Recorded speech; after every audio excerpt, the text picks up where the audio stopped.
girls, I'm going to show you, hopefully you can hear me, good morning. I'm going to show you how to set up the PASCO software and how to connect different probes, as well as how to calibrate our wireless pH probes from PASCO.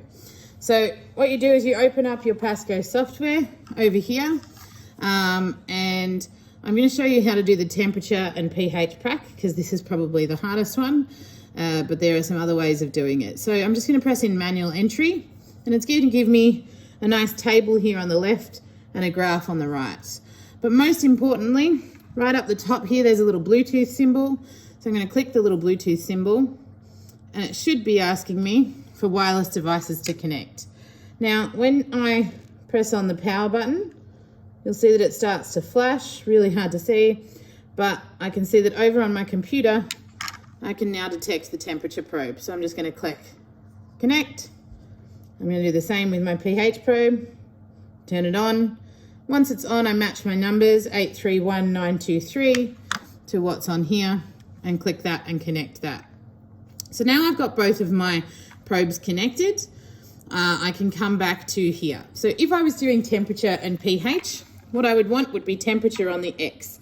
So I can come up to the top here, and I can actually just click on the X, and I can move over to this side of the screen and click on temperature. And so that will mean that it will start reading off the temperature probe. For the Y, I'm going to click that and click down on the pH probe. So now I have all of my temperatures will read off the probe here, all of my pHs will read off here.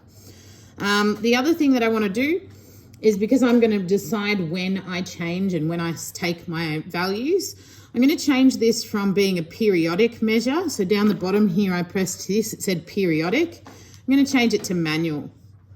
So when I change it to manual, what that means is, you'll see that in a second, how I collect the data. So it's almost all ready to go, except the problem with a pH probe is that we need to calibrate it.